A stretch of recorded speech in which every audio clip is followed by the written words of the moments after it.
Welcome. It's Hump Day on the Fun Astrology Podcast, Wednesday, March the 8th. Thomas Miller, thank you so much for joining us.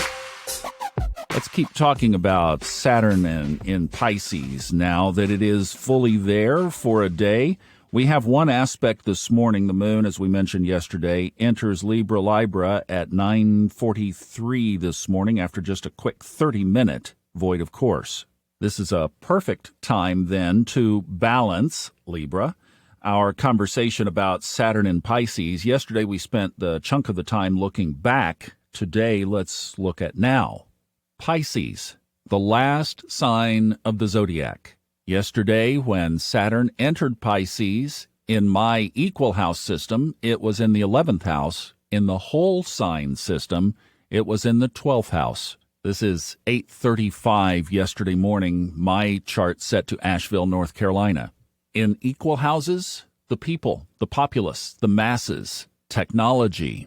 The 12th house in whole sign, endings, completions, institutions, as we just got finished doing on the Old Soul, New Soul Astrology podcast with Robert. Secrets, hidden things, self-undoing, like we talked about yesterday with Bill Clinton.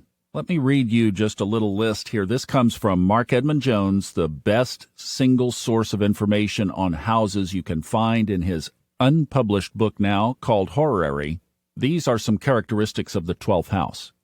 Charity and kindness, institutions, hospitalization, institutionalization, prison, bondage, fears, nightmares, misfortune, black magic, drugs, alcohol, addiction, drug addicts, madness, secret enemies, suicide, seclusion, large animals, mysterious and hidden things, crime, lying, the past, ancient things, yesterday, the past, intuition, also the release from confinement, either through a pardon or parole or reprieve, an escaped prisoner, a malefactor at large, the loose ends of things, factors that cannot be brought to a head immediately. And derived, it can indicate the health of a spouse, partner or business partner, or aunt or uncle. Now, as you know, I believe that all of these interpretive settings on our chart can work. Whole sign works, equal house works. So let's go back to the 11th house. What are some of the characteristics there? Again, I'm just going to pull some from Mark Edmund Jones. He just nails it so well. Think of some of these characteristics, because in the equal house system, this ingress takes place in the 11th house. Hopes and dreams, ambitions, goals, wishes, friends, social organizations and clubs, circumstances in general, falseness of friends, legislation, legislators, Congress or Parliament, city councils, boards of directors, aldermen, derived a father's death, money from a job, mother's money, boss's assets, a corporation's assets, children's marriage, also stepchildren. So we boil the 11th down generally to the collective, to hopes and dreams, and one thing that he didn't have as much because he banged his book out on a manual typewriter, technology. Here's another little tidbit that's interesting. Neptune will enter Aries out of Pisces March of 2025. Saturn will follow out of Pisces into Aries 2 months later in May of 2025.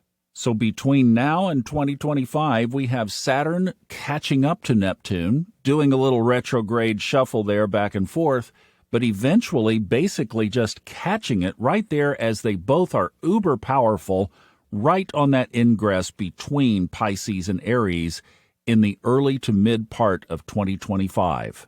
And remember, Robert Glasscock, and we haven't talked about this a lot lately, but in the solar arc astrology of the United States, there are some ominous aspects happening in late 2024. So how all of this unfolds, we are setting up a series of dominoes right there. The end of 2024, there's a presidential election.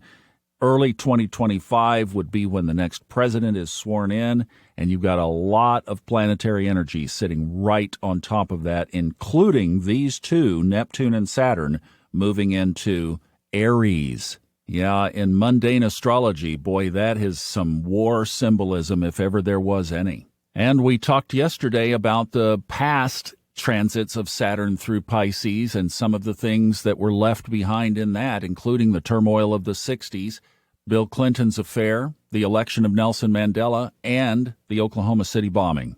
So what are we in for over the next 2.5 years? Well, part of the answer to that is that we have to now look at the duality of Saturn in Pisces. Let's do that tomorrow. See you back then. Have a great hump day. Love you.